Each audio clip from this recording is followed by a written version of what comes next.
एक घटनाक्रम बुलंदशहर से सामने आया है, जहां बुलंदशहर के औरंगाबाद में शादी खाना आबादी में हुई महज मामूली सी बात तलाक का सबब बन गई।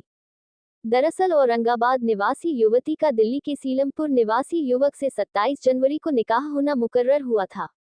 तय वक्त पर बारात वधू पक्ष की दहलीज पर पहुंची, गर्मजोशी से सारी रस्में निभाई गईं और बारातियों के भोजन के बाद काजी ने दूल्हा दुल्हन का निकाह भी पढ़ाया। मगर इसके कुछ घंटों के बाद ही शादी की खुशियां उस वक्त रंज में तब्दील हो गईं जब दूल्हे ने हाथों पर मेहंदी लगाए बैठी दुल्हन को एक मामूली सी बात पर तलाक दे दिया।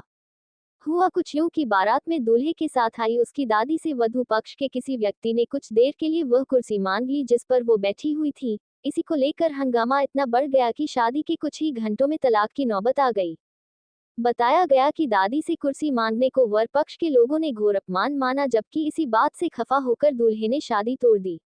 वहीं जब वधू पक्ष को इसकी जानकारी हुई तो उन्होंने मैरिज होम में अंदर से ताला जड़ते हुए दूल्हे समेत बारातियों को बंधक बना लिया। हालांकि कि दूल्हे पक्ष द्वारा शादी में हुए खर्च अदा करने की बात पर दोनों पक्षों में सहमति बनी और तलाक के बाद बारात वापस दिल्ली लौट सकी। जी सर, मेरा नाम मुबीन है सर। मुबीन भाई, क्या मामला हुआ था? आपकी बेटी की शादी थी और 1 घंटे में ही तलाक हो गया। सर ये था कि इसमें करीबन 8 या 8:30 बजे करीब बारात आई थी।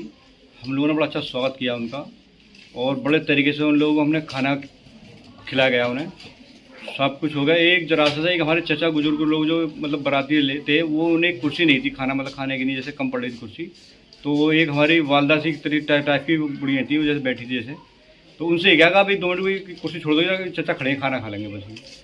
तो उन्होंने बोली कि मैं भी तो बारात हूँ, तो उन्होंने इसी चीज़ को सोच के कुर्सी वहीं कहीं छोड़ दी।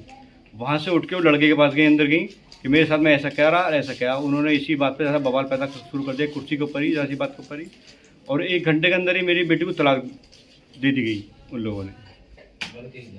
और कल्याण मंडप में मैंने शादी करी थी, लड़के की दादी थी ये, जिनको कुर्सी नहीं दी गई, जिन्हें जो कुर्सी की बात थी जिनकी।